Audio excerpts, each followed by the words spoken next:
بسم اللہ الرحمن الرحیم۔ السلام علیکم ورحمۃ اللہ وبرکاتہ۔ روزہ رکھنے کی نیت۔ وبصومی غدن نویت من شہر رمضان۔ وبصومی غدن نویت من شہر رمضان، اور میں نے ماہ رمضان کے کل کے روزے کی نیت کی۔ یہاں آپ کو ایک اور بات بتاتے چلیں کہ روزے کی نیت مذکورہ بالا الفاظ سے کرنا حدیث سے ثابت نہیں۔ نیت دل کے ارادے کو کہتے ہیں۔ اگر کوئی شخص دل سے ارادہ کر لے کہ کل میں رمضان کے روزے رکھوں گا تو بھی درست ہو جائے گا۔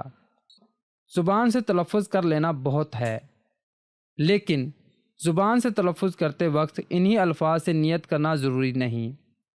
یہ الفاظ عام آدمیوں کی سہولت کے لیے کہ وہ عربی میں نیت کر لیں، جنتریوں وغیرہ میں لکھ دیے جاتے ہیں، ورنہ اگر کوئی شخص اردو میں کہہ لے کہ کل میں رمضان کے روزے رکھوں گا، یا عربی میں اسی طرح غدن نویت من شہر رمضان کہہ لے تو بھی درست ہو جائے گا۔